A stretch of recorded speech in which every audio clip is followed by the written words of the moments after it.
વિદ્યાર્થી મિત્રો, NEET mock test સિરીઝનું આજે આપણે પેપર નંબર 5નું સોલ્યુશન જોવાના છીએ. બરાબર, 1 થી 4 પેપરમાં તમારો ખૂબ જ સારો રિસ્પોન્સ મળેલ છે અને તમે ખૂબ સારી તૈયારી કરીને આ પરીક્ષાઓ એટલે કે આ એમસીક્યુની એક્ઝામ્સ તમે આપશો તો 100% તમને બેનિફિટ થશે જ. બરાબર છે. તો આજનું પેપર નંબર 5 એનું સોલ્યુશન આપણે જોઈએ. આપણે જાણીએ છીએ એમ અહીંયા નવી પરીક્ષા પદ્ધતિ પ્રમાણે આપણે આ ટેસ્ટો લઈ રહ્યા છીએ, જેમાં બોટનીમાં સેક્શન એ અને સેક્શન બી, સેક્શન એમાં 1 થી 35 અને સેક્શન બીમાં 36 થી 50 પ્રશ્નો છે અને સેક્શન બીની અંદર આ 15માંથી કોઈ પણ 10 ક્વેશ્ચન્સ તમારે અટેન્ડ કરવાના હોય છે. બરાબર, તો આપણે શરૂઆત કરીએ બોટની સેક્શન એથી. બરાબર છે. તો જોઈએ આપણે પ્રશ્ન નંબર 1 છે કે નીચે આપેલ પૈકી કયા વિધાન સાચા છે? તો પહેલું વિધાન છે યુગ્લિનોઇડ્સના રંજક દ્રવ્યો ઉચ્ચ કક્ષાની વનસ્પતિઓમાં હાજર હોય તેવા રંજક દ્રવ્યો સાથે એકરૂપ છે. તો યુગ્લિનોઇડ્સના જે સભ્યો છે એ સૂર્યપ્રકાશની હાજરીમાં પ્રકાશ સંશ્લેષણ કરતા હોય છે અને પ્રકાશ સંશ્લેષણ ત્યારે જ થાય જ્યારે એમાં રંજક દ્રવ્યો હાજર હોય, માટે આ પહેલું વિધાન સાચું છે. બીજું છે બધા જ પ્રજીવો વિષમપોષી છે, એટલે કે બીજા ઉપર આધારિત છે. બરાબર, પોતાનો ખોરાક જાતે બનાવતા નથી. એમાંથી કેટલાક ભક્ષકો છે અને પરોપજીવીઓ તરીકે પણ જીવન ગુજારતા હોય છે. બરાબર, એટલે બીજું વિધાન પણ સાચું છે. માઇકોપ્લાઝમા કોષ દિવાલ વિહીન અજારક જીવાણુઓ છે. ધ્યાન આપજો, માઇકોપ્લાઝમા જે છે એ જીવાણુઓ છે, એ સાચું છે. અને આ જીવાણુઓ કેવા છે? તો ઓક્સિજન વગર પણ જીવી શકે છે, માટે આપણે અજારક શબ્દ પણ વાપરી શકીએ. અને આ જે છે કોષ દિવાલ વિહીન હોય છે. બરાબર, તો માઇકોપ્લાઝમા કોષ દિવાલ વિહીન અજારક જીવાણુઓ છે, આ વિધાન પણ સાચું છે. ઓકે, અને માઇકોપ્લાઝમા જે છે પ્રાણીઓ અને વનસ્પતિમાં રોગકારકો તરીકે પણ વર્તે છે. ઓકે, ચોથું વિધાન છે કે કોલેરા, ધનુર, લીંબુના ચાઠા આ બધા જ રોગો બેક્ટેરિયા દ્વારા થાય છે. તો આ વિધાનમાં તમે જોશો તો કોલેરા છે, ટાઇફોઇડ છે, લીંબુના ચાઠા છે, આ બધા બેક્ટેરિયા દ્વારા જ થતા રોગો છે, માટે આ પણ સાચું છે. એનો મતલબ કે આપણો જવાબ એ થશે. 4 વિધાનો સાચા છે. બરાબર, બીજો ક્વેશ્ચન લઈએ આપણે. યોગ્ય વિકલ્પ પસંદ કરવાનો છે. અહીંયા બ્રેકેટ ફંજાઈ, જેની અંદર બફલ્સ આવશે. તો બ્રેકેટ ફંજાઈ એટલે કે બેસિડિયોમાયસેટિસ, બેસિડિયોમાયસેટિસ વર્ગની વાત છે. અને આ બેસિડિયોમાયસેટિસમાં શું શું આવે? કઈ કઈ ફૂગ આવશે? બરાબર, તો બેસિડિયોમાયસેટિસને જે આપણે બ્રેકેટ ફંજાઈ અથવા તો પફ બોલ્સ પણ કહીએ છીએ, જેમાં મશરૂમ, બરાબર, બીજા કયા કયા છે? તો આપણે જોઈએ તો એગેરિક્સ, એટલે કે મશરૂમને બીજું આપણે શું કહીશું? એગેરિક્સ. આ બંને નામ યાદ રાખવાના. બરાબર, પછી છે યુસ્ટિલાગો. આ યુસ્ટિલાગો એ અંગારિયા માટે જવાબદાર ફૂગ છે.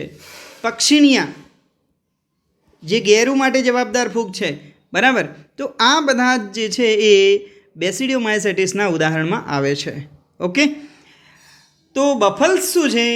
તો બફલ્સ અને મોરેલ્સ, બફલ્સ જે છે એ પીળા રંગના અને કાળા રંગના જે મોરેલ્સ છે એ ખાવાલાયક જે સભ્યો છે, અને જે આસ્કોમાયસેટિસના સભ્યો છે. આ બફલ્સ જે છે આસ્કોમાયસેટિસના સભ્યો છે. ધ્યાન આપજો, આસ્કોમાયસેટિસ.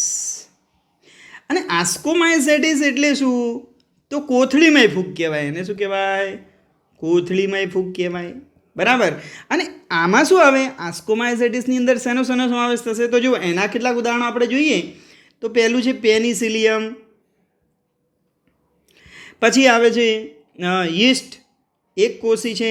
બરાબર, ત્યારબાદ આપણે જોઈએ તો આની અંદર ક્લેવિસેપ્સ, ન્યુરોસ્પોરા, ક્લેવિસેપ્સ, ન્યુરોસ્પોરા. બરાબર, આ ઉપરાંત જે છે એ એસ્પરજીલસ. બરાબર, એસ્પરજીલસ.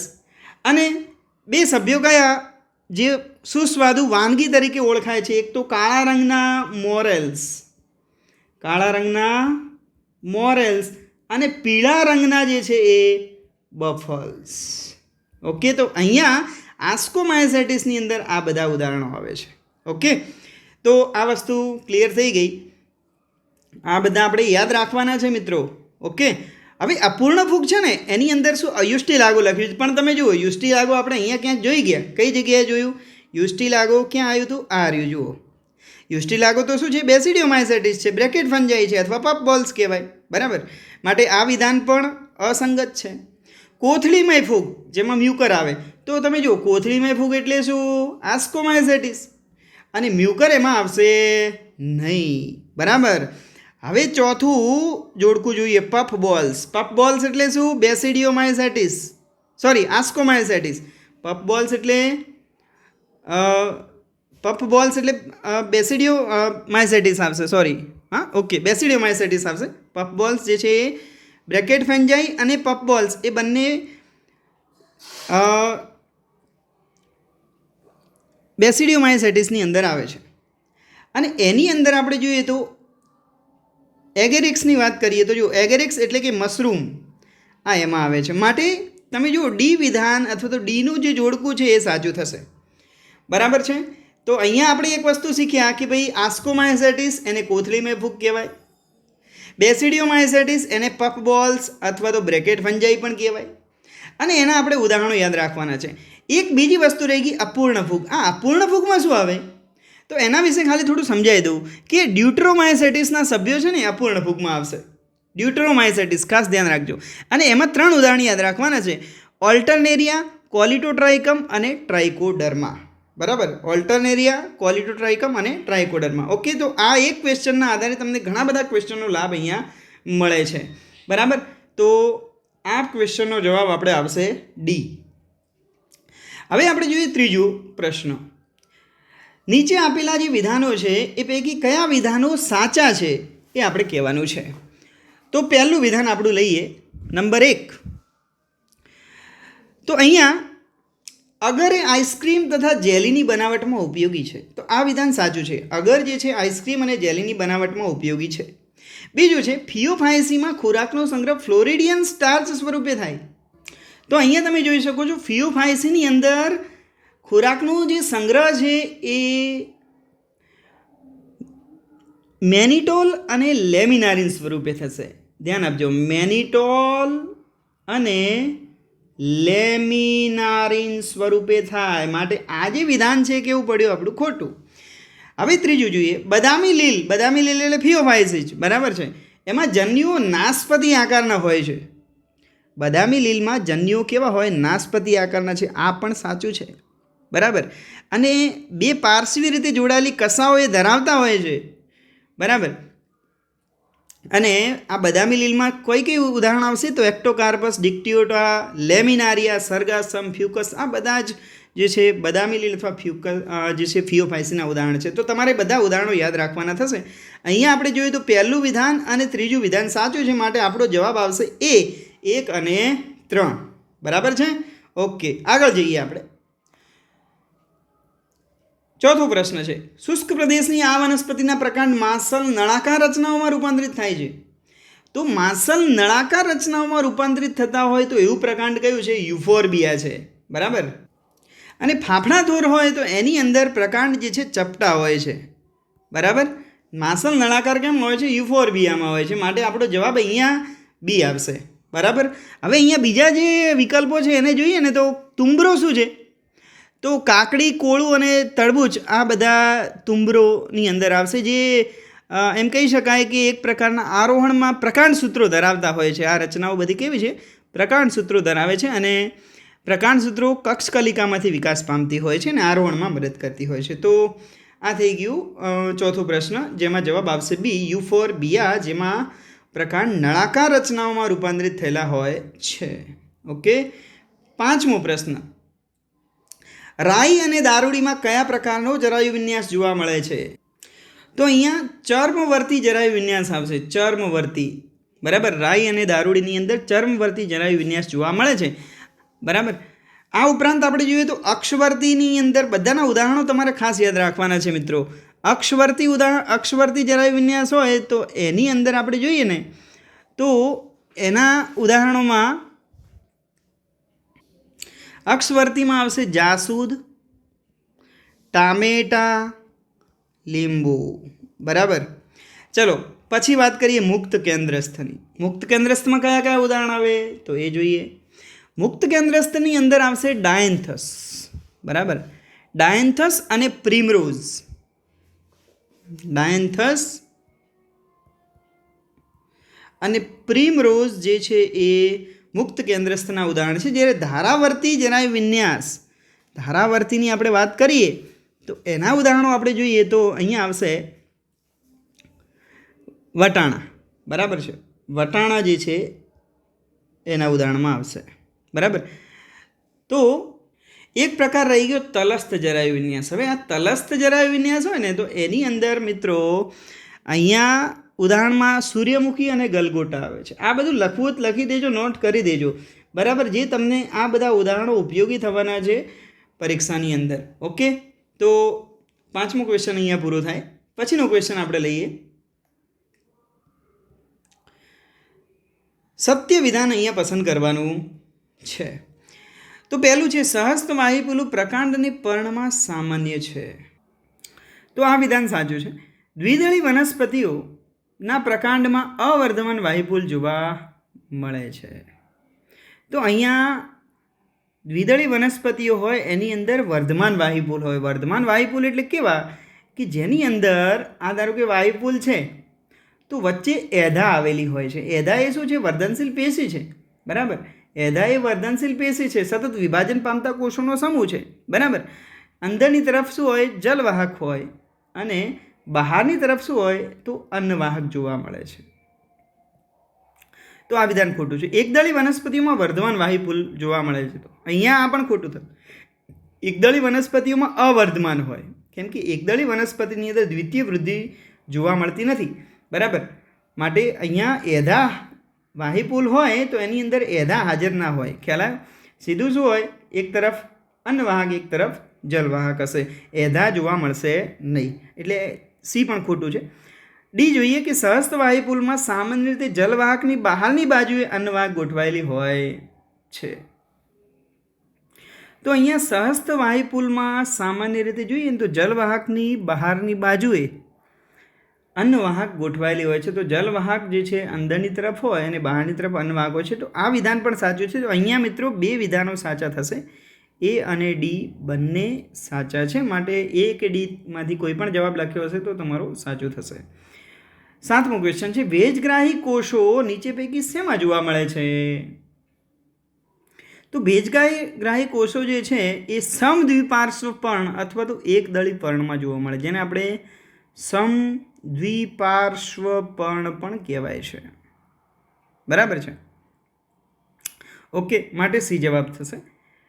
8મો પ્રશ્ન છે તે સક્રિય આરઆરએનએના સંશ્લેષણ માટેનું સ્થાન છે. તો કોષ કેન્દ્રિકા, આ કોષ કેન્દ્રિકા જે છે આરઆરએનએના સંશ્લેષણ માટેનું સ્થાન છે, બરાબર.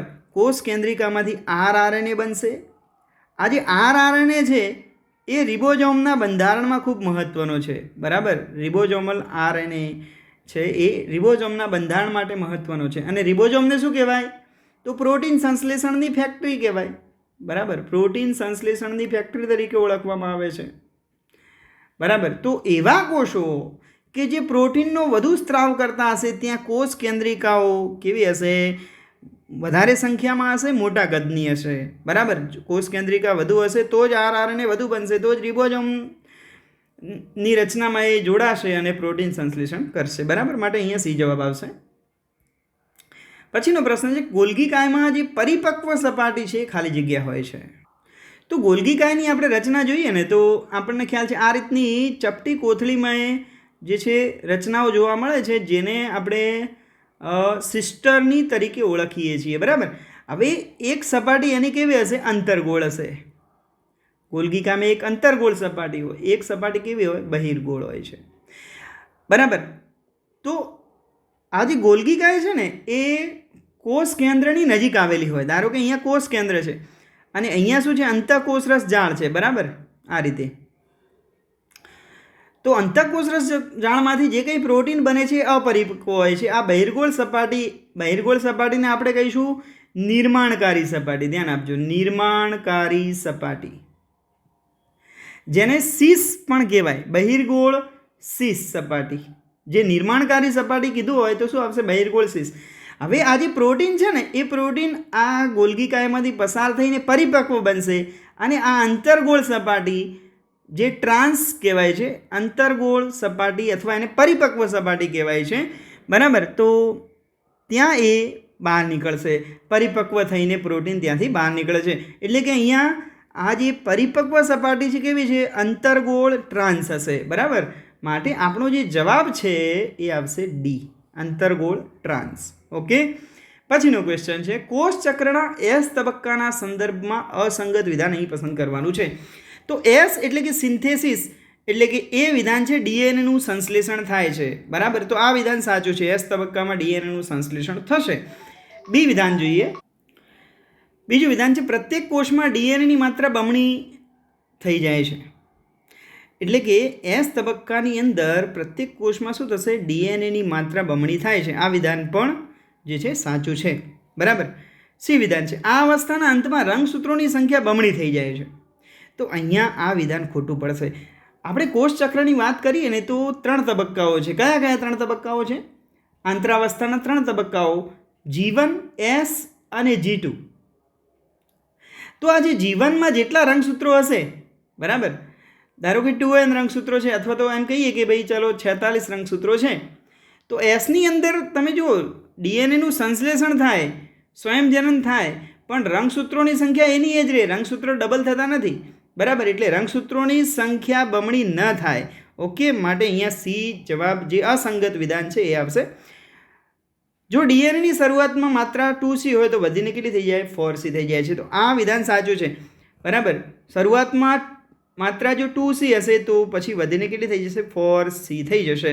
એટલે ડીએનએની માત્રા બમણી થાય છે પણ રંગસૂત્રોની સંખ્યા બમણી થતી નથી. આ ખાસ ધ્યાન રાખવાની વાત છે. ઓકે. તો અહીંયા આપણો જે જવાબ છે સી આવશે. પછીનો ક્વેશ્ચન લઈએ, 11 નંબર. સિનેપ્ટોનિમલ સંકુલ કઈ અવસ્થાની લાક્ષણિકતા છે? તો જાયગોટિનની અંદર સિનેપ્ટોનિમલ સંકુલનું નિર્માણ થાય છે. જે બે સમજાત રંગસૂત્રો જે છે, બે સમજાત રંગસૂત્રો આ રીતે પોતાની લંબાઈને અનુસરીને એકબીજા સાથે ગોઠવાય છે, બરાબર. અને આ બંને વચ્ચે સંકુલ રચાય છે જેને આપણે શું કહીશું? સિનેપ્ટોનિમલ સંકુલ. અને આ જે ઘટના છે ને સિનેપ્સિસ, બરાબર, કહેવાય છે. એટલે કે સમજાત રંગસૂત્રો કહેવાય. બે રંગસૂત્રો લંબાઈને અનુરૂપ એકબીજા સાથે જોડી બનાવીને આપણે સમજાત રંગસૂત્રો કહીશું અને બંને એકબીજા સાથે આ રીતની સંકુલની રચના કરે જેને સિનેપ્ટોનિમલ સંકુલ તરીકે ઓળખવામાં આવે છે. માટે અહીંયા સી જવાબ આવશે. પછીનો ક્વેશ્ચન છે આપણો,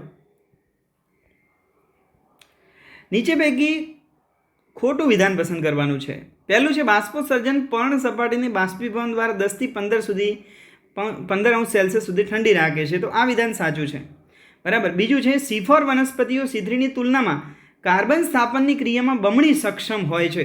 તો આ પણ સાચું છે, કેમ કે CO2નું સ્થાપન અહીંયા વધુ થશે, પરિણામે જે છે આ જે ક્ષમતા છે એ બમણી થઈ જાય છે એમ કહી શકાય, બરાબર. ત્રીજું છે, C4 વનસ્પતિઓ C3 વનસ્પતિઓ સમાન માત્રામાં કાર્બન ડાયોક્સાઇડના સંયોગીકરણના હેતુથી અડધી માત્રામાં પાણીને ગુમાવે છે. તો આ વિધાન પણ સાચું છે, બુકની અંદર બેઠું લખેલું જ છે. હવે ડી જોઈએ, પાણીના બે ક્રમિક અણુઓનું ધ્રુવીય સપાટી તરફ સર્જાતું આકર્ષણ બળ એટલે સંલગ્ન બળ. તો આ ખોટું છે, સંલગ્ન બળ નહીં આવે, અહીંયા શું આવશે? અભિલગ્ન બળ આવે છે, અભિલગ્ન બળ કહેવાય ને, બરાબર. માટે ડી વિધાન એ અસંગત થશે અથવા ખોટું થશે. પાણીના બે ક્રમિક અણુઓની વચ્ચે લાગતું બળ જેને આપણે સંલગ્ન બળ કહેવાય છે. ઓકે. પછીનો ક્વેશ્ચન આપણે લઈએ, રૂબિસ્કો એટલે કે રિબ્યુલોઝ બાયફોસ્ફેટ કાર્બોક્સિલેજ ઓક્સિજનેજ અને PEP કાર્બોક્સાઇલેજ બંને ઉત્સેચકોની સક્રિયતા માટે કયું ખનિજ તત્વ જરૂરી છે? બરાબર. તો મેગ્નેશિયમ જે છે એ રૂબિસ્કો, રિબ્યુલોઝ બાયફોસ્ફેટ કાર્બોક્સિલેજ ઓક્સિજનેજ અને PEP કાર્બોક્સાઇલેજ આ બંને ઉત્સેચકોની સક્રિયતા માટે Mg+2 એટલે કે મેગ્નેશિયમ ખૂબ જ જરૂરી છે, બરાબર. માટે બી જવાબ આવશે. પછીનો ક્વેશ્ચન છે, નીચે આપેલ પૈકી કયું C4 વનસ્પતિમાં પ્રાથમિક CO2 ગ્રાહક છે? C4 વનસ્પતિની અંદર PEP ફોસ્ફોઇનોલ પાયરુવેટ જે છે એ CO2ને ગ્રહણ કરે છે. શરૂઆતમાં CO2ને ગ્રહણ કોણ કરે? તો PEP કરે. પીઈપી કેટલા કાર્બનવાળું છે?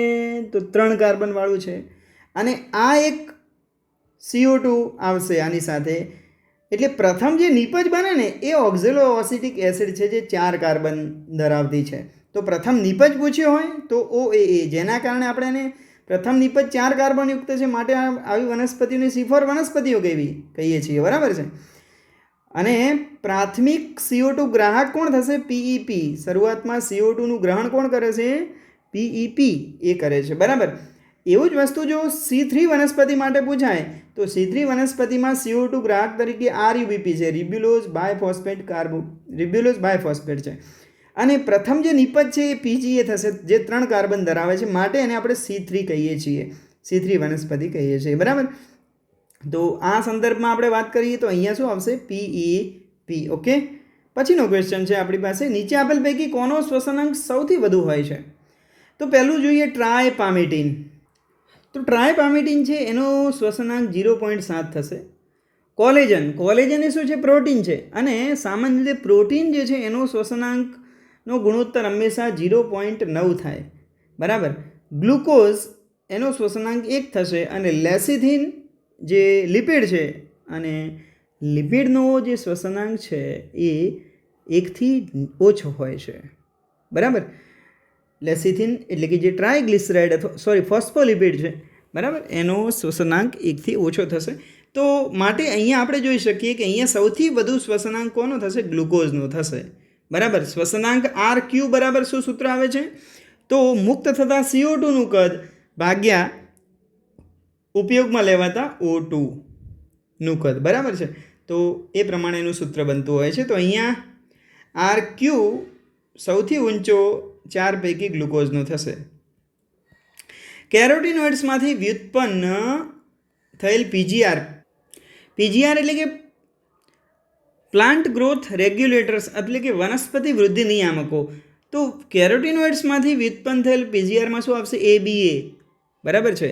એબ્સિસિક એસિડ એ જવાબ આવે. એટલે કે અહીંયા જવાબ આવશે B. ઓકે.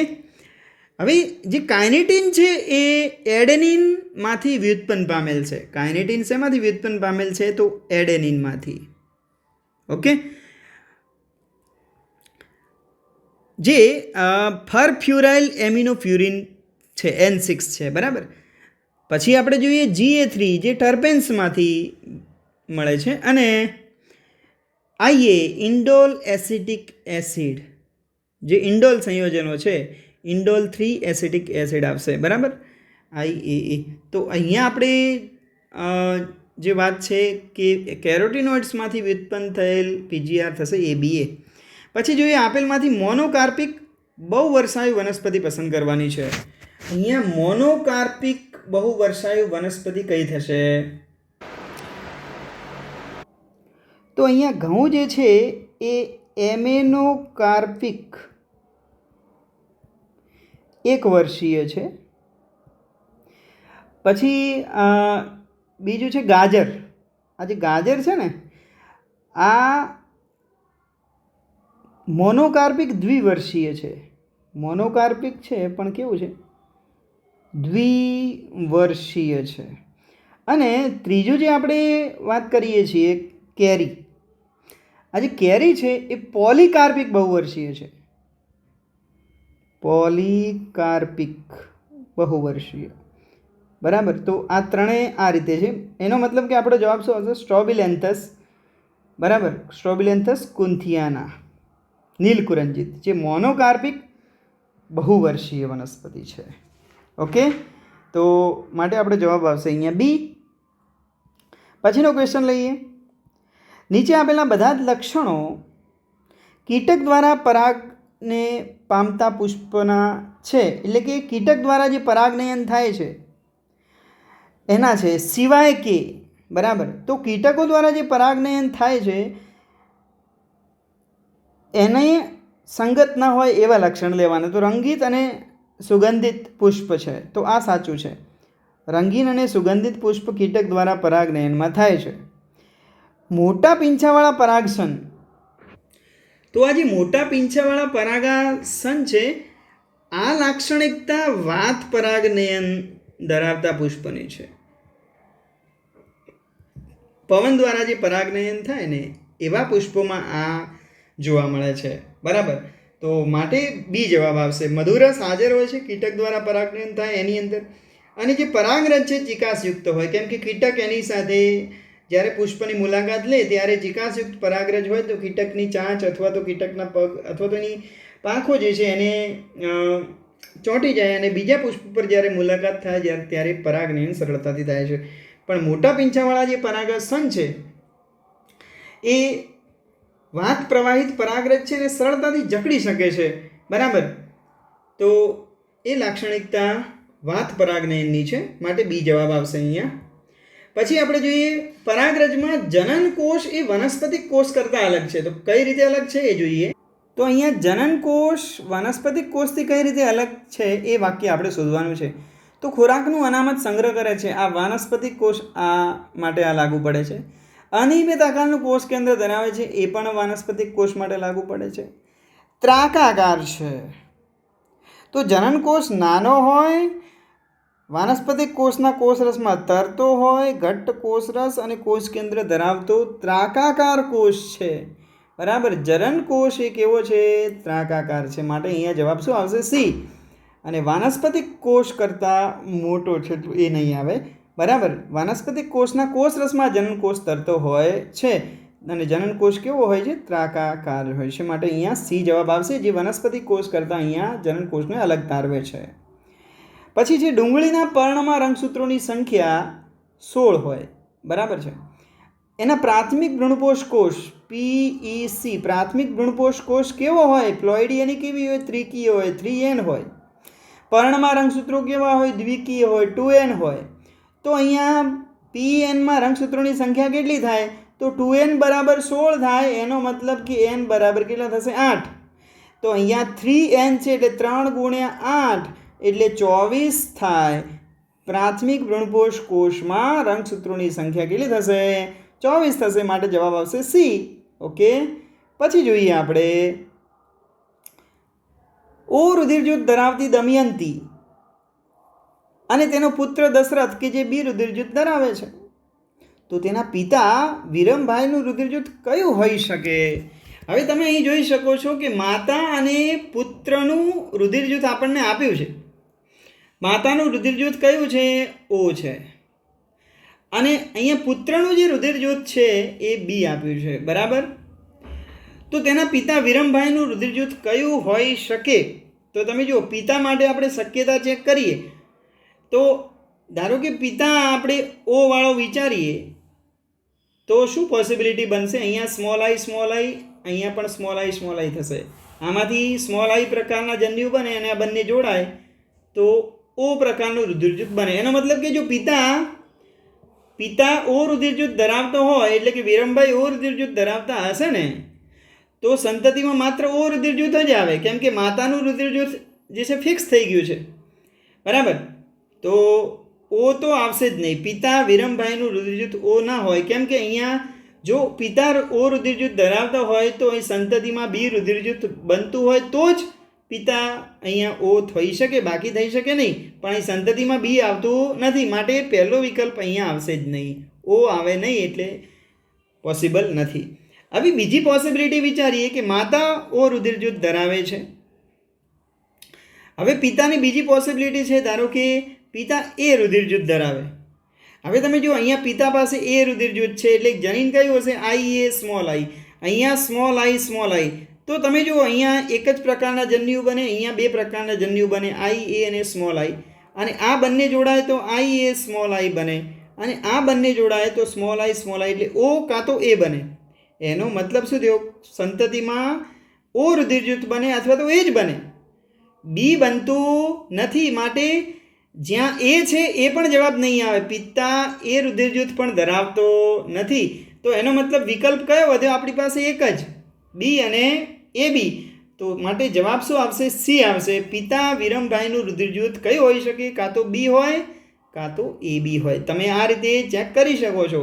હંમેશા જ્યારે માતાનું રુધિરજૂથ અને પુત્રનું આપ્યું હોય ત્યારે માતાનું રુધિરજૂથ એમનું એમ રાખી અને બાકીના બધાની જ આ રીતે પોસિબિલિટી ચેક કરવામાં આવે તો આપણને જવાબ આવા પ્રશ્નોમાં મળી જતા હોય છે.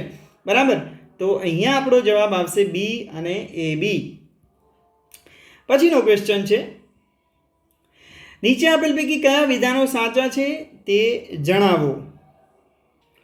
તો પહેલું વિધાન છે, કીટકોમાં નર વિષમ યુગ્મકતા જોવા મળે. એનો મતલબ થાય કીટકોમાં નર વિષમ યુગ્મી હોય. કીટકોમાં X0 પ્રકારનો લિંગ નિશ્ચયન જોવા મળે. નર X0 હોય જ્યારે માદા XX હોય છે. માટે પહેલું વિધાન સાચું છે. બીજું જુઓ, બાળમરઘીની ઉત્પત્તિ માટે શુક્રકોષ જવાબદાર છે. તો અહીંયા પક્ષીઓની અંદર કેવું છે, માદા વિષમ યુગ્મકતા જોવા મળે. એટલે માદા જે છે એ વિષમ યુગ્મી હોય, ZW હોય. બરાબર છે. એટલે જે અંડકોષ છે એના આધારે બાળમરઘી નર બનશે કે માદા એ નક્કી થાય. માટે શુક્રકોષની જગ્યાએ અહીંયા અંડકોષ આવે છે. માટે ક્યુ વિધાન ખોટું છે. આર વિધાન જુઓ, X0 અને ZW બંને પ્રકારના લિંગ નિશ્ચયનમાં માદા વિષમ યુગ્મકતા જોવા મળે છે. તમે જુઓ, X0 એ શું છે, કીટકોમાં નર વિષમ યુગ્મકતા છે.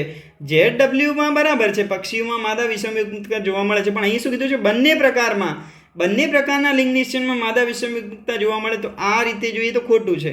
બરાબર. એસ વિધાન જોઈએ, કીટકોમાં નર અને માદા બંનેમાં રંગસૂત્રોની સંખ્યા સરખી હોય છે. તો અહીંયા જુઓ, નર અને માદા બંનેમાં રંગસૂત્રોની સંખ્યા સરખી લખી છે. પણ અહીં તમે જોઈ શકો છો કે નરમાં જે છે એક રંગસૂત્ર ઓછું હશે માદા કરતાં. કેમ કે નર કેવું હશે X0 જ્યારે માદા XX જોવા મળે છે. બરાબર. એક રંગસૂત્રો બંનેમાં સરખા હશે પણ નરમાં એક X રંગસૂત્ર ઓછું હોય છે. બરાબર. એટલે આ વિધાન પણ ખોટું છે. માટે માત્ર પી એવો જવાબ આવશે, બી જવાબ આવશે. ઓકે. પછીનો ક્વેશ્ચન લઈએ, HGPના લક્ષ્યાંકોના સંદર્ભમાં સાચું વિધાન અહીંયા આપણે પસંદ કરવાનું છે. તો HGPના લક્ષ્યાંકોના સંદર્ભમાં જોઈએ તો પહેલું છે, શોધાયેલા જનીનો પૈકી 50% જનીનના કાર્યો અજાણ છે. આ જે છે HGPના વિશિષ્ટ લક્ષણોમાં આવે, માટે લક્ષ્યાંકોમાં નહીં આવે. બરાબર છે. માનવના DNAમાં લગભગ 20,000 થી 25,000 બધા જ જનીનોને ઓળખવા, આ HGPના લક્ષ્યાંક છે. બરાબર. HGPના લક્ષ્યાંકનું વાક્ય આ છે કે માનવ DNAમાં 20,000 થી 25,000 બધા જ જનીનોને ઓળખવા. બરાબર. માટે અહીંયા બી જવાબ આવશે. બાકીના બંને જે વિધાનો છે HGPના વિશિષ્ટ લક્ષણો માટેના છે. ઓકે. પછીનો પ્રશ્ન લઈએ, નીચે આપેલ પૈકી કયા એમિનો એસિડ 6 જનીન સંકેત ધરાવે છે. બરાબર.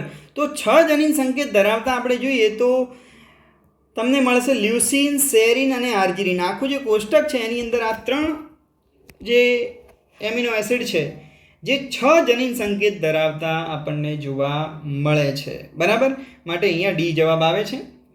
પછીનો ક્વેશ્ચન છે કે ટ્રિપ્ટોફેન માટેના જનીન સંકેતનો tRNA પરનો પ્રતિસંકેત શું થશે. હવે તમે જુઓ, પહેલાં તો આપણને ટ્રિપ્ટોફેનનો જનીન સંકેત ખબર હોવી જોઈએ. ટ્રિપ્ટોફેન કેમ પૂછ્યું પહેલાં તો એ કહી દઉં. કેમ કે ટ્રિપ્ટોફેન માટે એક જ જનીન સંકેત છે. કયો? એ પણ અહીંયા આપણને આપી દીધું છે, UGG. બરાબર. હવે તમે જોશો, આ શું છે, જનીન સંકેત છે. UGG એ જનીન સંકેત છે અને tRNA ઉપર શું હોય, એનો પ્રતિસંકેત હોય. આ રીતે આપણે જોઈએ, અહીંયા tRNA ઉપર એના પ્રતિસંકેત જોવા મળે છે. તો પ્રતિસંકેત કેવો થશે? યુની સામે A થાય, જીની સામે C અને જીની સામે C. માટે અહીંયા આવશે ACC, જે ડી જવાબ આવશે. બરાબર.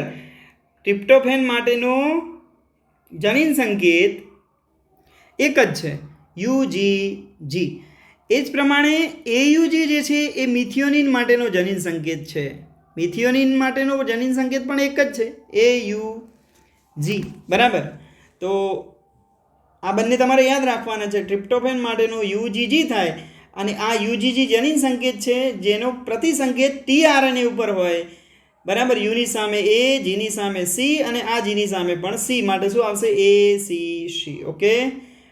તો ખ્યાલ આવી ગયો હશે. પછીનો ક્વેશ્ચન લઈએ, ઊંચા કદની સાથે સ્ત્રીના લક્ષણો નીચે પૈકી કઈ રંગસૂત્રી અનિયમિતતામાં જોવા મળે છે. તો XY જે છે નર છે, પણ એક વધારાનું રંગસૂત્ર આવી જાય X, અને પરિણામે જે રોગ થાય એને કહેવાય ક્લાઇનફેલ્ટર સિન્ડ્રોમ. અને જેની અંદર કદ ઊંચું હોય પણ એક વધારાના એક્સ રંગસૂત્રના કારણે સ્ત્રીના લક્ષણો જોવા મળતા હોય. બરાબર, માટે અહીંયા જવાબ આવશે બી. બરાબર છે? ઓકે, પછી લઈએ કોડિંગ શૃંખલાના 5 ડેશ છેડા પાસે ખાલી જગ્યા અને 3 ડેશ છેડા પાસે ખાલી જગ્યા હોય છે. હવે તમે જુઓ તો અહીંયા આપણે એક શૃંખલા ડીએનએ લઈ આવ્યો. આ ડીએનએમાં એક ધારો કે ટેમ્પલેટ શૃંખલા છે એમ વિચારીએ, અને બીજી શૃંખલા આપણે કોડિંગ કહી દઈએ છીએ. આ જે છે 5 ડેશ 3 ડેશ ટુ 5 ડેશ છે, આ 5 ડેશ ટુ 3 ડેશ છે. હવે તમે જુઓ કોડિંગ શૃંખલા ઉપર ધ્યાન આપવાનું છે કે કોડિંગ શૃંખલા હોય ને એનું જે 5 ડેશ છેડો હોય, આ કોડિંગ શૃંખલા છે, અને એનો આ 5 ડેશ છેડો છે. બરાબર, એની પાસે હંમેશા શું હશે? પ્રમોટર હોય. અને 3 ડેશ છેડા પાસે, કોડિંગ શૃંખલાના 3 ડેશ છેડા પાસે શું હોય? સમાપક હોય. બરાબર છે? માટે શું આવશે? પ્રમોટર અને સમાપક. જો કોડિંગ શૃંખલા ટેમ્પલેટ થઈ જાય અને ટેમ્પલેટ કોડિંગ થઈ જાય તો પાછું શું થઈ જાય?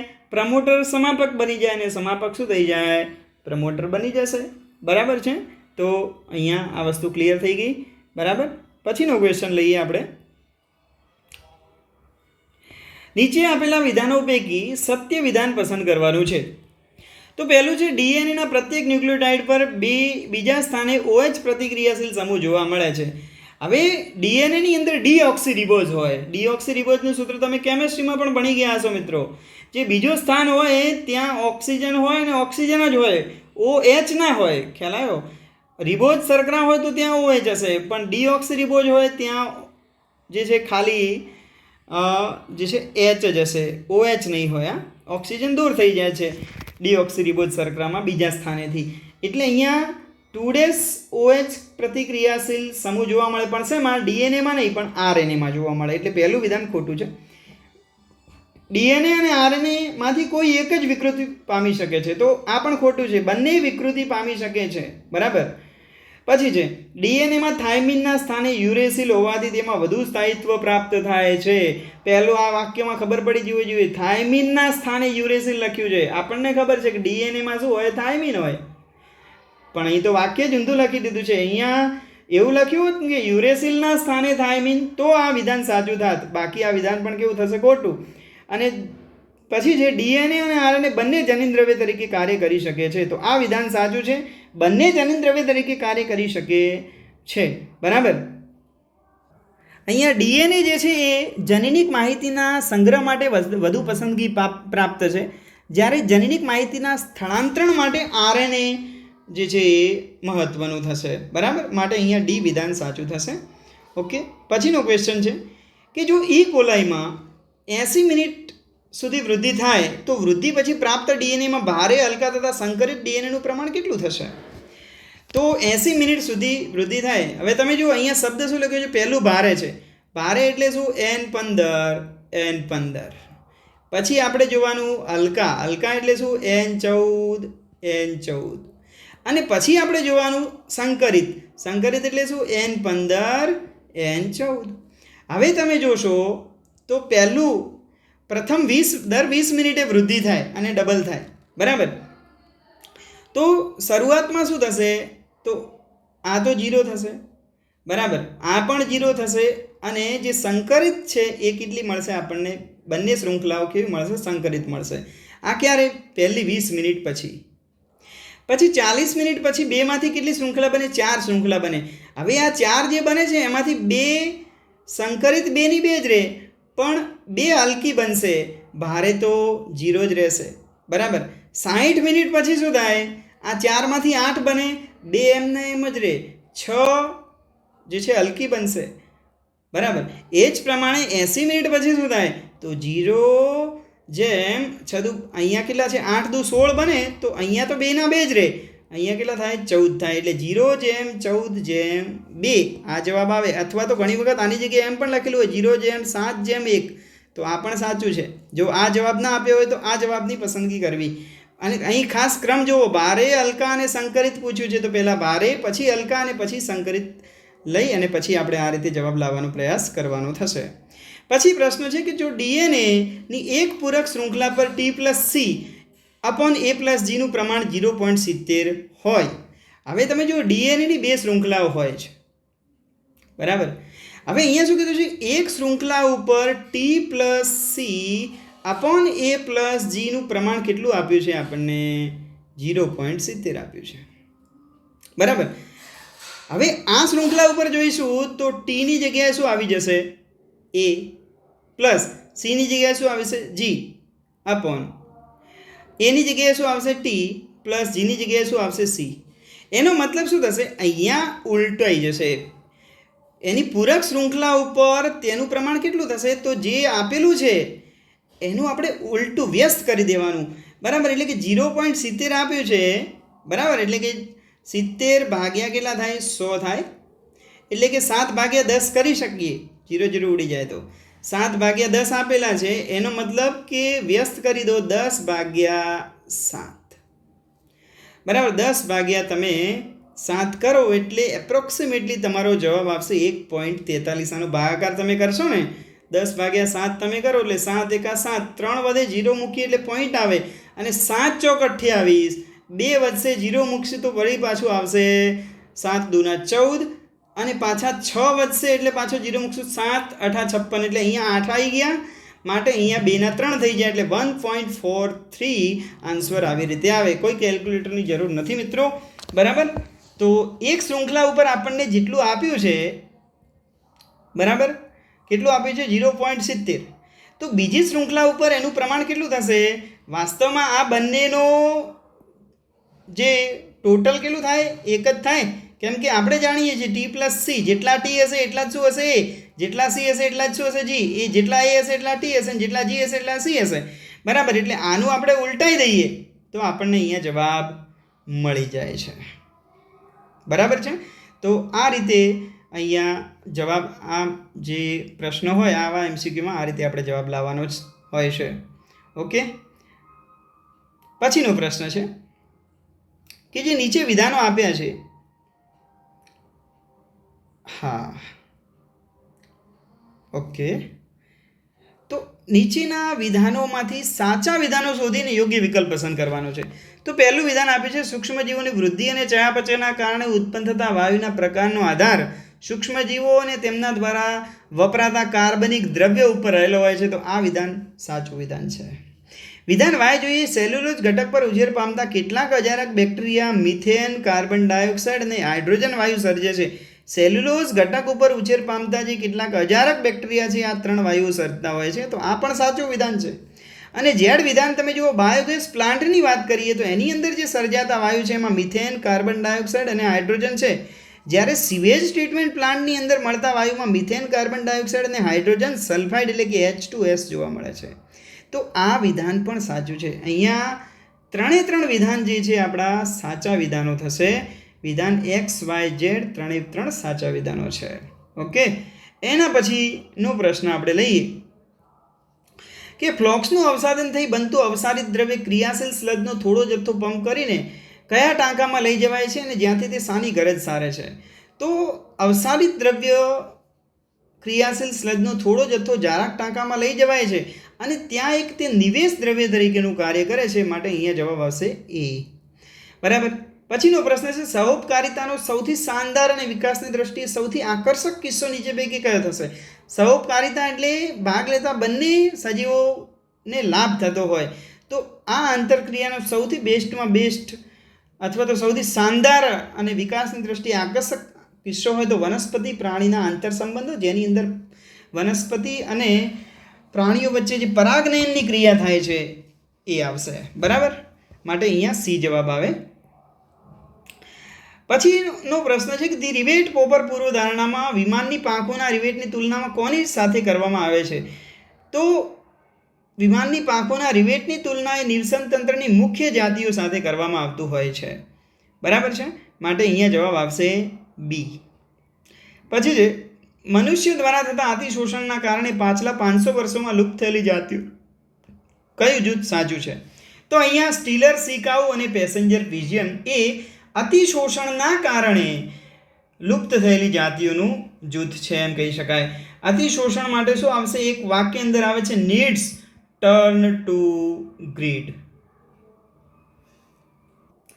એટલે કે આવશ્યકતા જે છે ને, જરૂરિયાત એ લાલચમાં બદલાઈ જાય ત્યારે શું થાય? અતિશોષણ થાય. એટલે આ વાક્ય પણ ધ્યાન રાખજો. આવશ્યકતા લાલચમાં બદલાઈ જાય એ કોના સાથે સંકળાયેલું છે? અતિશોષણ સાથે સંકળાયેલું છે.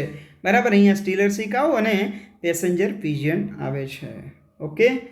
પછીનો પ્રશ્ન આપણે લઈએ તો અહીંયા સેક્શન એ મિત્રો પૂરું થયું. બોટનીનું સેક્શન એ પૂરું થયું. હવે જોઈએ સેક્શન બી, જેમાં 15 પ્રશ્નો છે અને કોઈ પણ 10 જ પ્રશ્નો તમારે જવાબ આપવાના છે. 10 કરતાં વધુ પ્રશ્નોના જો જવાબ આપશો તો પ્રથમ 10 પ્રશ્નો જ માન્ય ગણાશે. બરાબર. તો પહેલો અહીંયા જોઈએ 36મો ક્વેશ્ચન. જળ વિભાજન સિવાય પ્રક્રિયકોમાંથી સમૂહને દૂર કરવા માટે સંકળાયેલ ઉત્સેચકો કયા થશે? તો જળ વિભાજન સિવાય વાત થઈ એટલે આવશે લાએજીસ. બરાબર છે. લાએજીસમાં આવું થાય છે અને જે સમૂહ કાર્બન વચ્ચે છે દ્વિબંધ સર્જાતો હોય છે. બરાબર. પછીનો પ્રશ્ન છે સંચિત પોલિસેકેરાઇડ ના સંદર્ભમાં આ સંગત પસંદ કરવાનું છે. તો અહીંયા ગ્લાયકોજન પ્રાણીઓમાં ખોરાકનો સંગ્રહ કરે છે, વનસ્પતિઓમાં ખોરાકનો સંગ્રહ સ્ટાર્ચ છે, ફ્રુક્ટોઝનો જે છે ફ્રુક્ટોઝ ભેગા થઈ એટલે કે ફ્રુક્ટોઝનો પોલિમર છે ઇન્યુલિન થાય છે. માત્ર કાયટીન જે છે એ આનાથી અલગ પડે છે, જે સંચિત પોલિસેકેરાઇડ તરીકે નહીં પણ આ બાહ્ય કંકાલની અંદર મહત્વનું છે. માટે અહીંયા સી જવાબ આવશે. પછીનો ક્વેશ્ચન છે કે વર્ષ 2000માં વિકસિત મકાઈની સંકર જાતમાં હાલની મકાઈની જાત કરતાં કયા એમિનો એસિડનું પ્રમાણ 2 ગણું નોંધાયું છે? તો અહીંયા આવશે લાયસિન અને ટ્રિપ્ટોફેન. આ બંને એમિનો એસિડનું પ્રમાણ 2 ગણું નોંધાયેલું જોવા મળે છે. બરાબર. પછીનો પ્રશ્ન છે વનસ્પતિઓમાં કેટલા ટકા પ્રકાશ સંશ્લેષીય સક્રિય વિકિરણ એટલે PIR ગ્રહણ કરે છે? વનસ્પતિઓ એ કેટલું PIR ગ્રહણ કરે છે? તો માત્ર 2 થી 10% PIR જ ગ્રહણ કરે છે. બરાબર. અને એના આધારે આખી ઉત્પાદકતા નક્કી થતી હોય છે. પછીનો ક્વેશ્ચન છે 40મો નંબર લઈએ આપણે. ભારત સરકારે ધ વોટર એક્ટ એટલે કે જે જળ પ્રદૂષણનું નિવારણ અને નિયંત્રણ અધિનિયમ છે એ કઈ સાલમાં પસાર કર્યો? તો ધ વોટર છે, વોટર. બરાબર. આ ર જે છે કેવું છે? ગુજરાતીના ચોગડા જેવું છે એટલે યાદ રાખવાનું 1974. બરાબર. અને આ ટ છે એમાં 7 આવી જાય, આમ કરીએ તો આ ટી જે છે એમાં 7 આવી જાય, આમ કરીને આમ કર દો 7 થઈ જાય. આ ખાલી મિત્રો યાદ રાખવા માટે બનાવેલી નાની ટ્રીક છે જે તમને આ સાલ યાદ રાખવામાં ઉપયોગી થશે. બરાબર. પછી 41મો ક્વેશ્ચન લઈએ આપણે કે ઝેરી વાયુઓનું જે ઉત્સર્જન છે ઘટાડવા માટે ઉદ્દીપક તરીકે નીચે પૈકી કઈ કિંમતી ધાતુ ધરાવતા ઉદ્દીપકીય પરિવર્તકો વાહનમાં લગાવેલ હોય છે? તો અહીંયા જે રોડિયમ છે એ આવશે જવાબ. ઉદ્દીપકીય પરિવર્તકો તરીકે બીજી 2 ધાતુ આપણે યાદ રાખવાની છે. એક છે પ્લેટિનમ અને બીજી છે પેલેડિયમ. અને ત્રીજું છે રોડિયમ. આ 3 ધાતુઓ જે છે ઉદ્દીપકીય પરિવર્તકો તરીકે વાહનોમાં લગાવવામાં આવેલી હોય છે. બરાબર. પછીનો ક્વેશ્ચન છે આપણે દ્વિતીયક અનુક્રમણ જ્યાં થાય છે તેવા વિસ્તારનું ઉદાહરણ નીચે પૈકી કયું થશે? તો દ્વિતીય અનુક્રમણ એવી જગ્યાએ થાય કે જ્યાં પહેલાં કંઈક હશે એમ. તો જે પૂરથી પ્રભાવિત જમીન છે, બરાબર, પૂરથી પ્રભાવિત જમીન છે જ્યાં પહેલાં કોઈક સમાજ રચાયેલો હશે. બરાબર. અને ત્યાં હવે બીજો નવો સમાજ રચાશે જે દ્વિતીયક અનુક્રમણ તરીકે ઓળખાશે. આ 3 ઉદાહરણો જે છે પ્રાથમિક અનુક્રમણ માટેના છે. નવો ઠંડો પડેલો લાવા હોય, ખુલ્લા ખડકો, નવસર્જિત તળાવ હોય, જ્યાં જે છે અનુક્રમણની શરૂઆત થવાની છે એને આપણે શું કહીશું? પ્રાથમિક અનુક્રમણ. એટલે અહીંયા જવાબ આવશે ડી. તમારે બુકની અંદર પ્રાથમિક અનુક્રમણના વિસ્તારો અને દ્વિતીયક અનુક્રમણના જે વિસ્તારો છે એ જોઈ લેવા. બરાબર. પછી છે જેસિડ્સ અને એફિડ્સ. કીટકો સામે ચપટા કઠોળની કઈ પ્રતિરોધક જાત વિકસાવવામાં આવે છે? તો અહીંયા આવશે પૂસા સેમ 2. બરાબર. તો આ સિમ્પલ ક્વેશ્ચન હતો જો તૈયાર કર્યો હોય તો. પછીનો ક્વેશ્ચન છે capital A small A, capital B small B, capital C small C જનીન પ્રકાર ધરાવતા પિતૃમાંથી કેટલા પ્રકારના જન્યુઓ સંભવી શકે? તો આનું સૂત્ર છે 2 ની n ઘાત. પણ આ n એટલે શું? n એટલે કે વિષમ યુગ્મી કેટલા છે? 1 2 3 એટલે 2 ની 3 ઘાત. 2 ની 3 ઘાત એટલે 2 દુ 4 દુ ને 8. તો 8 પ્રકારના જન્યુઓ સંભવી શકે છે. માટે ડી જવાબ આવશે. પછી જે VNTR ના સંદર્ભમાં અસંગત વિધાન અહીં પસંદ કરવાનું છે. તો VNTR જે છે સેટેલાઇટ DNA વર્ગમાં આવે છે જેને મિની સેટેલાઇટ પણ કહે છે, આ વિધાન સાચું છે. તેનું કદ 0.1 થી 20 કેબીનું હોય છે, આ પણ સાચું છે. તેનું પૂરું નામ variable number of tandem repeat છે, આ પણ સાચું છે. તો વધ્યું કયું? VNTRના કદમાં ક્યારેય પરિવર્તન થતું નથી, તો આ ખોટું છે. VNTRના કદમાં પરિવર્તન થઈ શકે છે. બરાબર, માટે અહીંયા આવશે ડી જવાબ. ઓકે. 46મો પ્રશ્ન છે, પરાગ કોથળી શું હોય? તો પરાગ કોથળી જે છે આયામ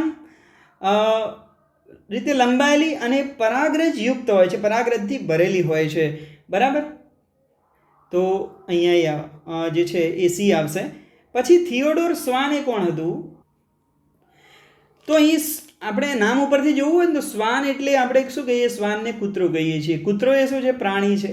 બરાબર, તો એનો મતલબ કે આ ખાલી તમને યાદ રાખવા માટે આ વૈજ્ઞાનિકનું નામ આપણે અહીં લીધું છે. તો થિયોડોર સ્વાન એક ફિક્સ થઈ ગયું પ્રાણીશાસ્ત્રી છે. તો આ બે પ્રાણીશાસ્ત્રી થયા. હવે કાં તો બ્રિટિશ છે કે જર્મન છે.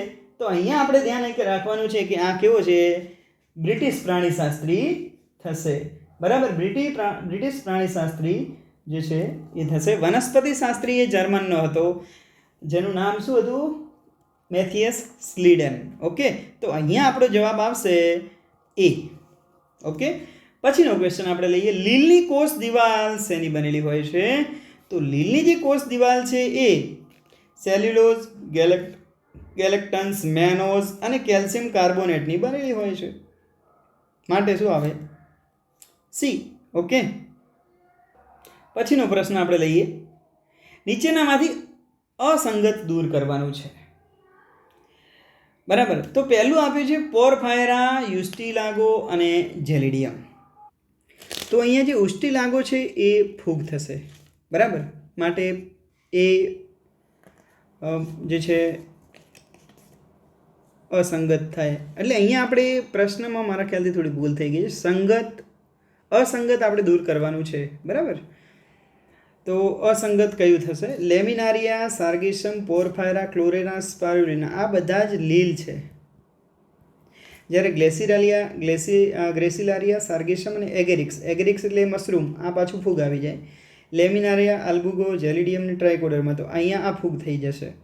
તો અહીંયા આપણે જે છે આ ચાર વિધાનમાંથી અસંગત વિધાન કયું થશે? આ થશે, કે જેમાં બધું જ શું આવે? બધી લીલો આની અંદર જ છે એમ કહી શકાય. બરાબર, આ બધામાં એક એક ફૂગ આવેલી છે, એટલે એ સંદર્ભમાં આપણે કહી શકીએ. બરાબર, બી જવાબ આવશે. અને છેલ્લો ક્વેશ્ચન આપણે 50મા નંબરનો લઈએ.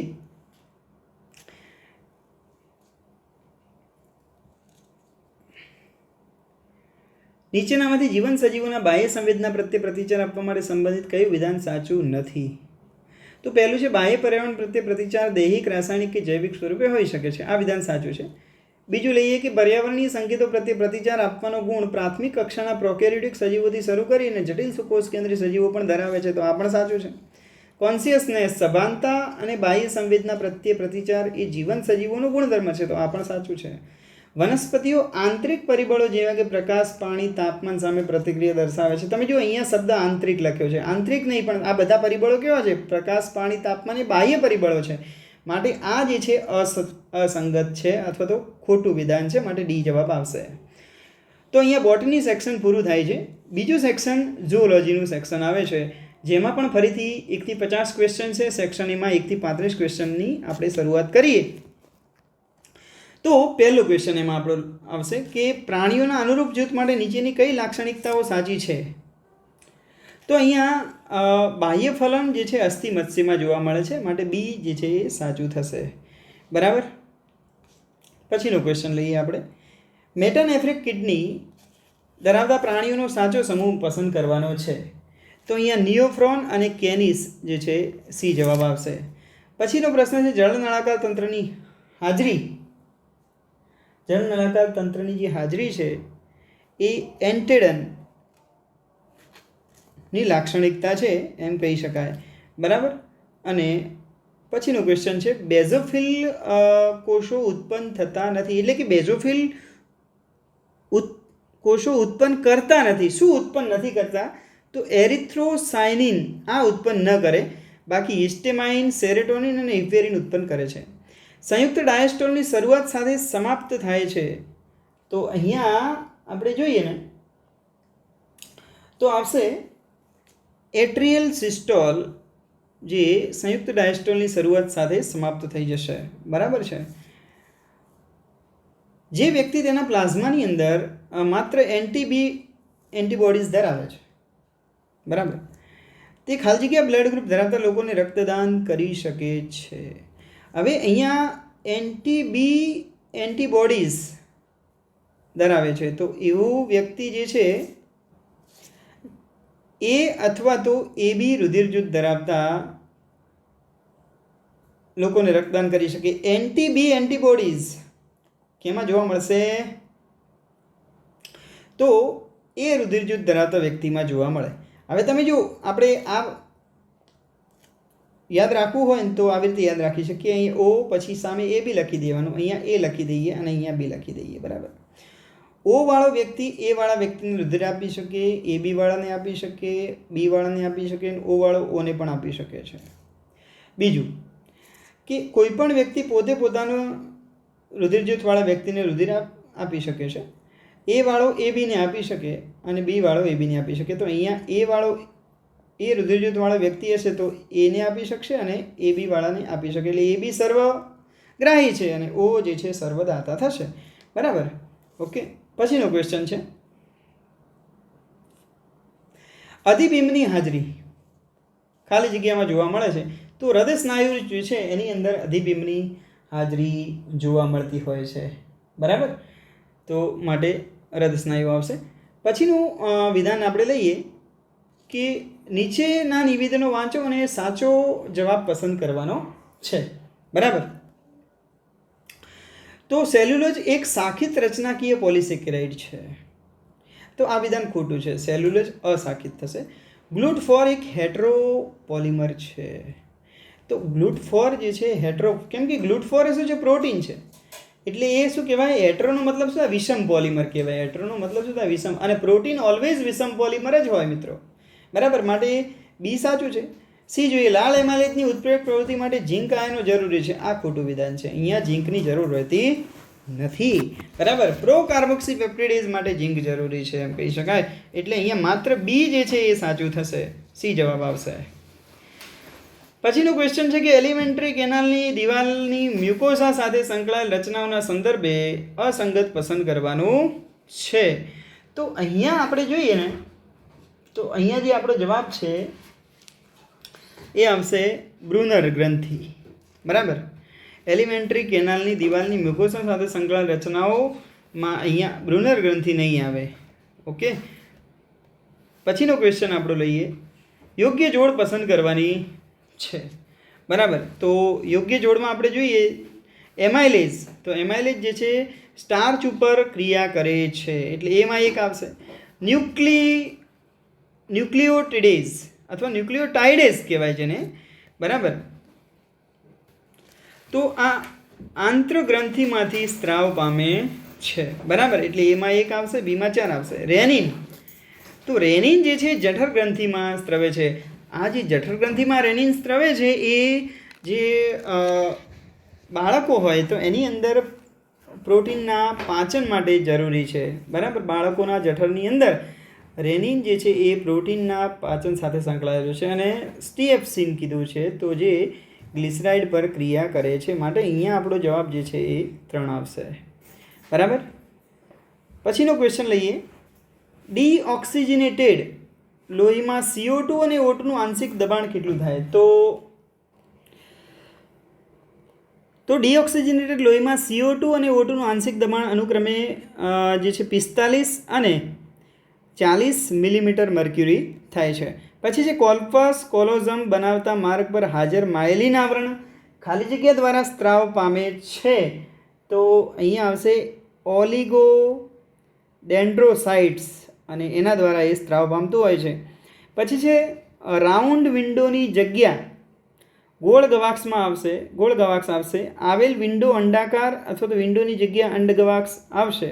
તો ક્યાં આવશે મિત્રો? જે છે થોડુંક પેપર ફટાફટ કાઢવાના કારણે કેટલીક જગ્યાએ વાક્ય રચનામાં ગોટાળા થયેલા હશે. પણ આનો જવાબ આવશે મધ્યકાન અંડાકાર વિન્ડો અને જેમાં સ્કેલા વેસ્ટિબ્યુલી આવે, સ્કેલા મીડિયા, સ્કેલા ટેમ્પેની અને પછી રાઉન્ડ વિન્ડો. ઓકે. તો એના પછીનો ક્વેશ્ચન લઈએ. હાઇપોફાઇશિયલ પોર્ટલ શિરામાંથી લેવામાં આવેલ લોહીના નમૂનામાં નીચેનામાંથી કયા અંતઃસ્ત્રાવ જોવા મળે છે? તો અહીંયા આપણે જોઈશું તો આપણને જોવા મળશે GnRH, સોમેટોસ્ટેટિન અને TRH અહીંયા જોવા મળશે. હાઇપોફાઇશિયલ પોર્ટલ શિરા જે છે એની અંદરથી આ 3 અંતઃસ્ત્રાવો આપણને મળશે. પછીનો ક્વેશ્ચન છે નીચે ખાલી જગ્યાની ક્રિયા પદ્ધતિ સાથે દ્વિતીયક સંદેશવાહકનું સર્જન સંકળાયેલું છે. હવે દ્વિતીયક સંદેશવાહક ક્યારે સર્જાય? તો જ્યારે પેપ્ટાઇડ અંતઃસ્ત્રાવો હશે ત્યારે. અંતઃસ્ત્રાવો પેપ્ટાઇડ હોય ને ત્યારે દ્વિતીયક જે છે સંદેશવાહક સર્જાય. કેમ કે જે કોષરસ પટલ છે આપણો, જે પેપ્ટાઇડ અંતઃસ્ત્રાવ છે કોષરસ પટલ સાથે જે આ રિસેપ્ટર હોય એની સાથે જોડાય પછી એ દ્વિતીયક સંદેશવાહક ઉત્પન્ન કરતા હોય. તો એ ક્યારે પેપ્ટાઇડ અંતઃસ્ત્રાવની ક્રિયાવિધિમાં આવશે? તો પેપ્ટાઇડ અંતઃસ્ત્રાવ કયા છે? ઇન્સ્યુલિન અને TSH, આ બંને પેપ્ટાઇડ અંતઃસ્ત્રાવો છે. બરાબર. બાકીના તમે જો અહીંયા આ છે કોર્ટિઝોલ છે, એસ્ટ્રોજન છે, એ બધા જ પેલા સ્ટીરોઇડમાં આવી જાય છે. બરાબર. માટે અહીંયા જવાબ આવશે બી અથવા તો 2. ઓકે. પછીનો ક્વેશ્ચન આપણે લઈએ કે નીચેનામાંથી કઈ જોડ જે છે ખોટી છે? તો આપણે અહીં ખોટી જોડ પસંદ કરવાની છે. તો ઇન્ટરફેરોન એક એન્ઝાઇમ જે DNA પ્રતિકૃતિમાં હસ્તક્ષેપ કરે છે, આ ખોટી જોડ છે. બાકીના બધા સાચા છે. cDNA RNA નમૂના પર રિવર્સ ટ્રાન્સક્રિપ્શન દ્વારા રચાયેલ DNA છે. પ્લાઝમિડ એ આદિકોષ કેન્દ્રી અને કેટલાક સુકોષ કેન્દ્રીમાં હાજર હોય છે. DNA લાઇગેઝ RDNA ની રચનામાં મદદ કરે છે. બરાબર. પછીનો ક્વેશ્ચન છે જો કોઈ MNC તેના અધિકૃત અધિકાર વિના એક દેશના જૈવ સંશોધનનો ઉપયોગ કરે છે તો તેને શું કહેવાય? આપણે જૈવ તસ્કરી અથવા બાયોપાયરસી તરીકે ઓળખીએ છીએ. પછીનો ક્વેશ્ચન છે કે PCR દ્વારા ઇચ્છિત જનીનને ક્લોન કરવા માટે આપણને ખાલી જગ્યાની જરૂર છે. તો એક તો પ્રાઇમર્સની જરૂર છે, DATPની જરૂર છે અને ટેક પોલિમરેઝની જરૂર છે. Taq polymerase, TAQ Taq polymerase અહીંયા થશે. આ વસ્તુની જરૂર પડે છે આપણને. ઓકે. માટે આવશે માત્ર A, B અને D. પછી છે સુવર્ણ ચોખાના સંદર્ભે અસંગત વિધાન અહીંયા પસંદ કરવાનું છે. તો સુવર્ણ ચોખાના સંદર્ભે અસંગત વિધાન થશે નીચે હાજર ખડકોમાં સોનાની હાજરીના જૈવ સૂચકો છે. બરાબર. તો પહેલું જ અસંગત વિધાન આપણને મળે છે. અહીંયા સુવર્ણ ચોખાનો મતલબ કે ખડકોમાં સોનાની હાજરી એવી વાત નથી. બરાબર. અહીં આ જે છે સુવર્ણ ચોખા કેવું છે? BT જે છે બાયોટેકનોલોજીથી બનાવેલી એવી વનસ્પતિ છે જે તૃણનાશક અને કીટનાશક પ્રતિરોધી પારજનક પાક છે. બાસમતીને વામન મેક્સિકન જાત સાથે સંકરણ દ્વારા બનેલી સંકર જાત છે અને એગ્રોબેક્ટેરિયમ દ્વારા ઓરાઇઝા સટાઇવામાં બીટા કેરોટીન જનીન દાખલ કરીને બનાવેલ પારજનક પાક છે. બરાબર. માટે અહીંયા એક અસંગત થશે. પછીનો ક્વેશ્ચન છે રિસ્ટ્રિક્શન એન્ડોન્યુક્લિયેઝ BAM-H1 માટે સાચી પોલિમરેમિક શૃંખલાને પસંદ કરવાની છે. BAM-H1 માટેની આપણે શૃંખલાને અહીંયા પસંદ કરીશું. તો એ શૃંખલા થશે 5-GGATC-C3- અને 5-GGATC-C3.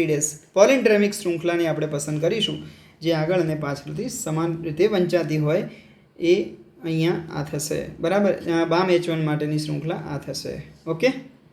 પછી આપણે જોઈએ કે નીચે આપેલ ક્લોનિંગ વાહકમાં PBR 322નું ધ્યાનપૂર્વક અવલોકન કરો. રિસ્ટ્રિક્શન વિશેષક EcoR1 માટે નીચેનું સાચું સ્થાન દર્શાવતો વિકલ્પ પસંદ કરવાનો છે. તો EcoR1 ક્યાં હશે? બરાબર છે. તો આ જગ્યાએ EcoR1 હશે X. બરાબર છે. પછી જે અરી અસ્થિ એન્ડ પ્રકોષ્ઠ અસ્થિ વચ્ચે હાજર સાંધો અન્ય કઈ જગ્યાએ જોવા મળે છે? તો શિરોધર અને અક્ષની વચ્ચે એ સાંધો જોવા મળતો હોય છે. બરાબર. અરીય અસ્થિ એન્ડ પ્રકોષ્ઠ અસ્થિ વચ્ચે જે સાંધો છે એ શિરોધર અને અક્ષ વચ્ચે જોવા મળે છે. પછીનો ક્વેશ્ચન છે મેખલાના અસ્થિઓના કુલ સંખ્યા શેના જેટલી હોય છે? મેખલાના જે અસ્થિઓ છે એની સંખ્યાની આપણે વાત કરીએ તો કર્ણાસ્થિ જેટલી હોય. બરાબર. પછીનો ક્વેશ્ચન છે એક સાર્કોમિયરમાં એચ પ્રદેશમાં માત્ર ખાલી જગ્યા તંતુ આવેલા હોય છે, બરાબર. ખાલી જગ્યા યોગ્ય રીતે ભરાય એવો વિકલ્પ પસંદ કરવાનો. તો અહીંયા સાર્કોમિયરમાં એચ પ્રદેશમાં માત્ર શું હોય? માયોસિન જ હોય, જે જાડા તંતુઓ છે એ જ આવેલા હોય છે.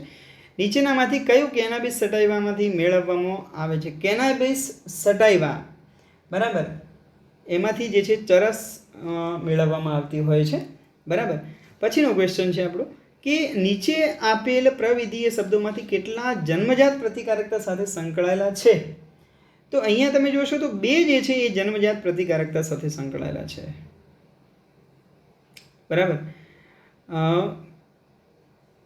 પ્રવિધિય શબ્દોમાંથી કેટલા જન્મજાત પ્રતિકારકતા સાથે સંકળાયેલા હોય છે? તો અહીંયા 2 આપણે જોઈએ તો મિત્રો અહીંયા થોડી ભૂલ લાગે છે. જો ત્વચા જે છે ને એ જન્મજાત પ્રતિકારકતાનો શારીરિક અંતરાય થશે. અશ્રુ જે છે એ જોઈએ તો દેહધાર્મિક અંતરા થાય. ઇન્ટરફેરોન જે છે ને એ કોષ રસી અંતરા થાય. એક કેન્દ્રી કોષ, બરાબર, એક કેન્દ્રી કોષ અથવા તો જે આપણે એક કેન્દ્રી કણો કહીશું, બરાબર, એ આવશે કોષાંતરી અંતરાય. એમાં લાળ જે છે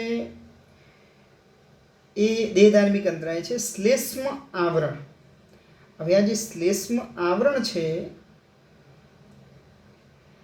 એની આપણે વાત કરીએ તો એ શ્લેષ્મ આવરણ આવશે, બરાબર છે. તો આમ તો બધા જ આવે છે. અહીં શબ્દ છે જન્મજાત પ્રતિકારકતા સાથે સંકળાયેલ છે, તો બધા જ આ જન્મજાત પ્રતિકારકતા સાથે સંકળાયેલ છે, બરાબર. પણ જો અહીંયા થોડીક સ્પષ્ટતા એવી કરી હોત કે ભાઈ દેહધાર્મિક અંતરાય અથવા તો અહીંયા શબ્દ કદાચ શારીરિક અંતરાય એવો લખ્યો હોત, બરાબર, તો આપણને જે છે આ જવાબ મળત, બરાબર. જો શારીરિક અંતરાયનું પૂછ્યું હોત તો આપણને 2 જવાબ મળે છે, એક ત્વચા અને બીજું શ્લેષ્મ આવરણ, બરાબર. તો આ એક ખાસ પ્રશ્નમાં થોડીક ભૂલ થઈ ગઈ છે. ઓકે, 77મો ક્વેશ્ચન છે કે ભાઈ રોગ અને વાહકના સંદર્ભે અસંગત પસંદ કરવાનું છે. રોગ અને એના વાહકના સંદર્ભે જોઈએ તો ડેન્ગ્યુ ક્યુલેક્સ, તો આ જે છે અસંગત છે. ક્યુલેક્સ મચ્છર છે ને એ હાથીપગા માટે હોય છે, બરાબર. એનોફિલિસ મલેરિયા, એડિસ ચિકનગુનિયા અને ક્યુલેક્સ જે છે ફિલારિયાસિસ અથવા તો હાથીપગા માટે જવાબદાર છે. ઓકે, પછીનો ક્વેશ્ચન છે કોઆલા, પટ્ટાવાળો કીડી ખાવ અને તાસ્માનિયન ટાઇગ્રેટેસ એના ઉદાહરણો છે. તો આ જે છે એ સાનુકૂલિત પ્રસરણ અથવા અનુકૂલિત પ્રસરણના ઉદાહરણો થશે. ઓકે, પછી છે સસ્તનો પ્રત્યક્ષ રૂપે શેમાંથી વિકાસ પામે છે? તો સસ્તનો જે છે પ્રત્યક્ષ રૂપે થેરાપ્સીડામાંથી વિકાસ પામે છે, બરાબર. હોમોનિડની મસ્તિષ્ક ક્ષમતાના સંદર્ભે નીચેની સમરૂપતા પૂર્ણ કરો. તો હોમો હેબિલિસ 750 સીસી છે, હોમો ઇરેક્ટસ જે છે એ આવશે 900 સીસી, બરાબર. 900 સીસીની ક્ષમતા હોય છે એની અંદર, બરાબર. પછીનો ક્વેશ્ચન આપણે લઈએ. વર્ષ 1947માં ભારતની વસ્તી એ હતી અને મે 2011માં બીને પાર કરી ગઈ. તો અહીંયા કેટલી હતી? તો 1947માં આપણે જોઈએ ને તો જે વસ્તી છે એ 350 મિલિયન હતી, જે 2011માં 1.2 બિલિયન થઈ ગઈ છે, બરાબર.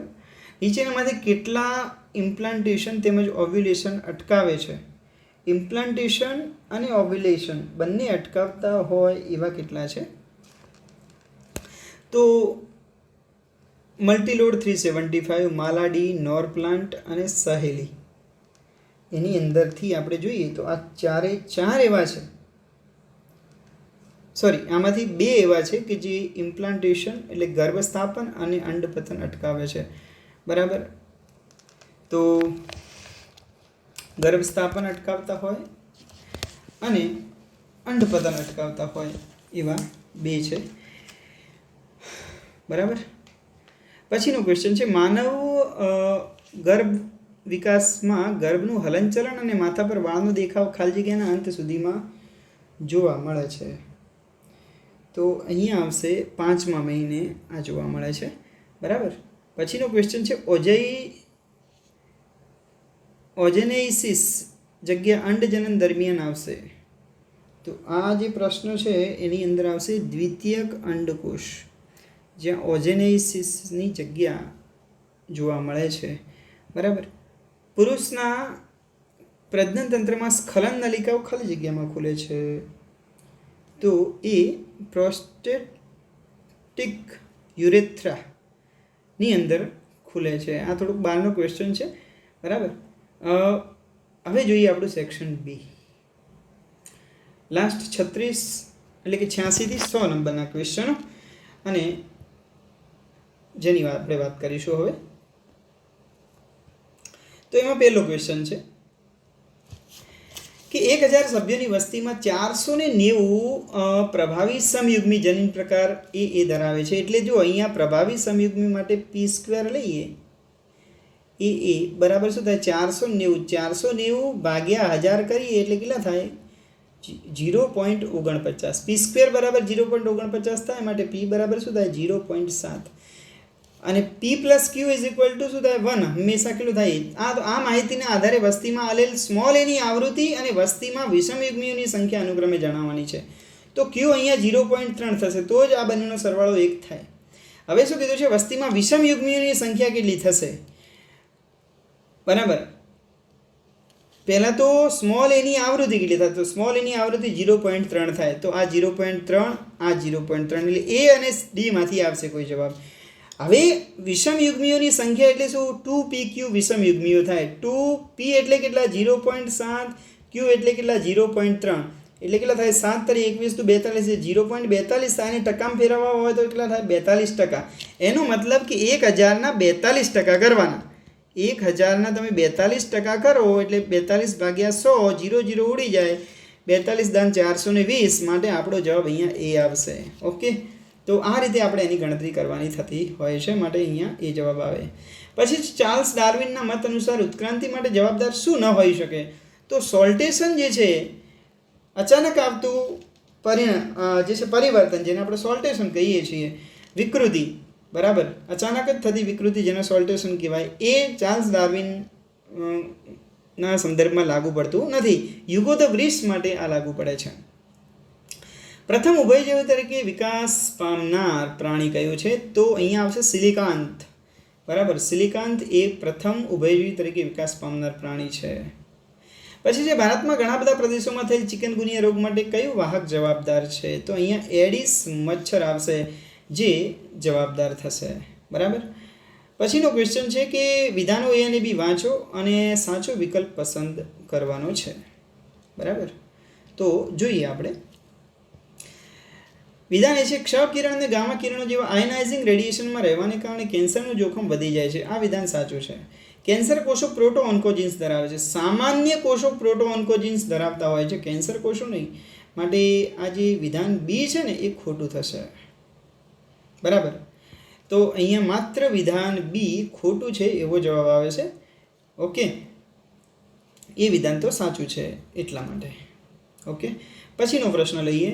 ભ્રૂણને પ્રતિકારકતા પૂરી પાડવા માટે કયું એન્ટીબોડી જરાયુમાંથી પસાર થાય છે? તો આ IgG, આ જે IgG જે છે એ ભ્રૂણને પ્રતિકારકતા પૂરી પાડવા માટે એન્ટીબોડી જરાયુમાંથી પસાર થાય છે. આપણા જે એન્ટીબોડી ઉપરનું જે વિડીયો લેક્ચર છે એની અંદર આપણે આ વસ્તુ સમજાવેલી છે. આ 5 પ્રકારના એન્ટીબોડી અને એ ક્યાં ક્યાં જોવા મળે છે એના વિશે આપણે નીટ શોર્ટ ટ્રિક્સનું જે એન્ટીબોડીનું લેક્ચર છે એમાં કમ્પ્લીટ સમજાવેલું છે. દરેકનું પ્રમાણ પણ આપણે સમજાવેલું છે. બુકની બહારનો પ્રશ્ન છે, પણ આ 5મો પ્રકાર છે જે આપણને યાદ રાખવાનો છે. પછી જે ગર્ભવતી મહિલાઓમાં કેન્સરના નિદાન માટે સુરક્ષિત રીતે વાપરી શકાય એવી બિન આયનીકરણ રેડિયેશન પદ્ધતિ કઈ થશે? તો MRI થાય. Magnetic resonance. બરાબર છે.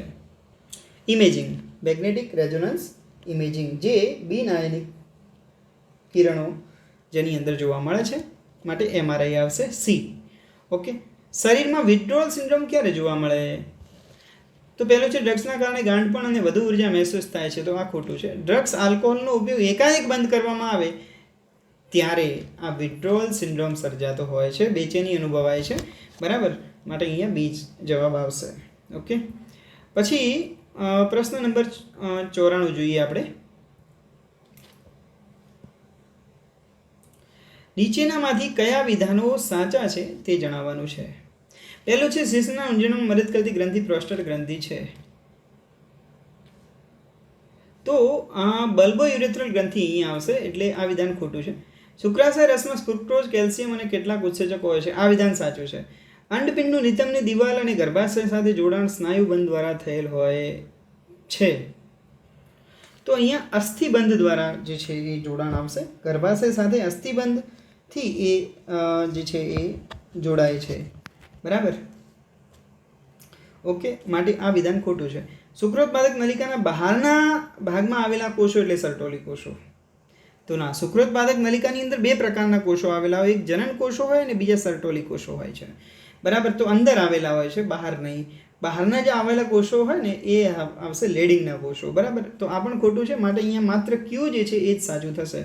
ડી જવાબ આવશે.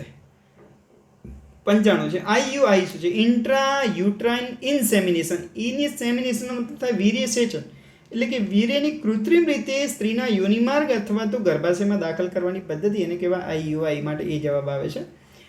96 પ્રશ્ન નંબરનો છે ઇન્સ્યુલિન અંતઃસ્ત્રાવની શૃંખલા A અને શૃંખલા B કયા બંધ દ્વારા જોડાયેલી હોય છે તથા પ્રત્યેક શૃંખલાના એમિનો એસિડ કયા બંધ દ્વારા જોડાયેલા હોય તે રીતે જણાવો.